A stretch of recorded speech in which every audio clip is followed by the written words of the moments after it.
What's up, everybody? This is Josh from Music Lesson. Welcome back to the channel here. This is one of the new videos. Less production, more information, more frequency, as much as I can make it. Okay, so let's start with the question today. Should I leave my instruments in my car? If you said no, you're correct. That was pausing for effect. That's what that's called. All right, yeah, no, we don't want to leave instruments in the car.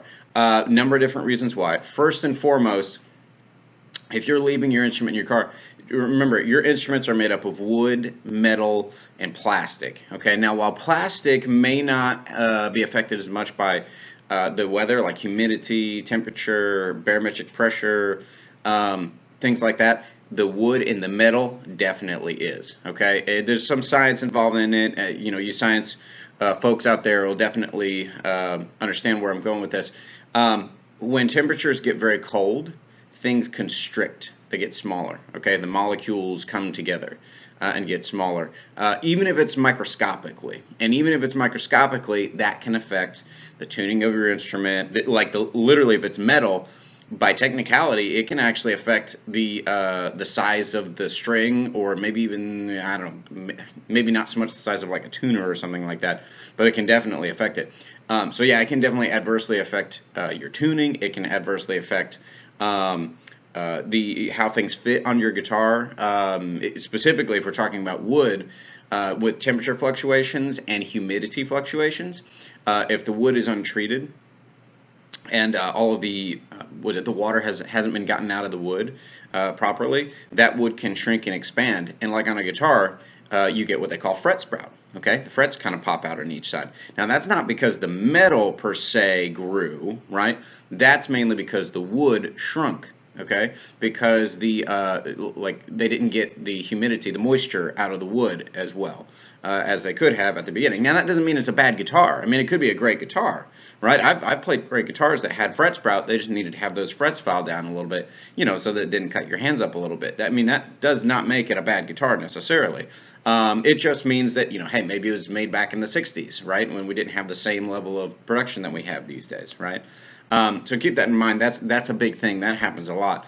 On violins, I've had students come to me, when we're just learning how to tune, maybe they'll over-tune their string too much, and they leave it in the car, and let's say they live in a very cold climate where it gets below freezing. Yeah, those strings can pop right off the violin. I've had that happen before a number of times. Violins are, if you have a very high quality violin, they'll be finished with varnish, which is not like a lacquer finish. So what ends up happening is humidity, barometric pressure, and temperature really affect the wood a lot more there. Now, there's no frets on a violin. Well, normally there's some violins with frets now, but there's no frets on violins normally, so you don't have to worry about that. But you do have to worry about the strings constricting and expanding. It takes things out of tunes. And remember, violins use pegs rather than usually like geared tuning machines. So those pegs, because the wood expands and contracts due to temperature and humidity and stuff like that, right? Those pegs can slip. So you see how the temperature and how that all these effects, all these weather effects, can negatively affect your instrument. Suffice to say, don't leave your instrument in your car. Okay, even in a house, like if your house, like let's say your air's off and it gets very warm during the day, but then it gets cool at night. If there's like a 30 to 40 temperature swing in there, it's not going to affect the instrument very well. Okay, it's not going to be a good thing for the instrument. So my suggestion, now I will say about barometric pressure, I've been told that by some professionals that it does. I don't know the scientific way that affects your instrument. Maybe you science folks can tell me in the comments there, but I've been told that affects it. I do know for a fact that temperature and humidity do, though. So keep that in mind when you're traveling, or if you're out and about or whatever. Please don't leave your instrument in your car. I've done this before. I've taken my instruments into restaurants with me, into buildings with me. I'll say this. If the temperature outside is anywhere between 50 degrees and 60, maybe 65 degrees, you can leave it in the car with the window rolled down, okay, just slightly, so that the air gets out, so that the car doesn't get too hot. Anything above 65 degrees, you got to remember, 10 to 20 degrees above the outside temperature is normal for your car's temperature to rise in heat. right? So if it's got the sun bearing down on it, 10 to 20 degrees raise in temperature on the internal part of the car, that's normal. Okay, so keep that in mind. It's very important. Don't leave your instrument in your car if you can. Look, if it happens once, is it going to ruin the instrument entirely? No, probably not. But let's be on the safe side. For guitars, I've got my guitar over here, my violin over here. It can leave finish checking, so it can crack the finish just a little bit, right? So be mindful of that. That does happen as well. If it gets very cold, I'm not sure if it gets very hot. I haven't seen that, but I've seen it when it gets very cold.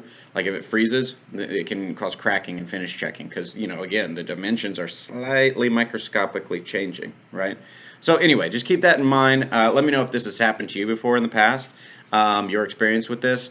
But again, I highly recommend not doing this, not letting your instrument stay in the car. Since I was a kid, my parents made me bring mine into wherever we were going, restaurants or whatever. It seems a little bit like an inconvenience, but I promise you it's going to be so much better for your instrument and you're performing and you're playing in the long run, okay? Thanks for tuning in today. Hopefully you enjoyed this. Let me know if it helped you. Please stop by our YouTube, or I'm sorry, this is our YouTube channel. So hit like and hit subscribe over here so you get all the latest content.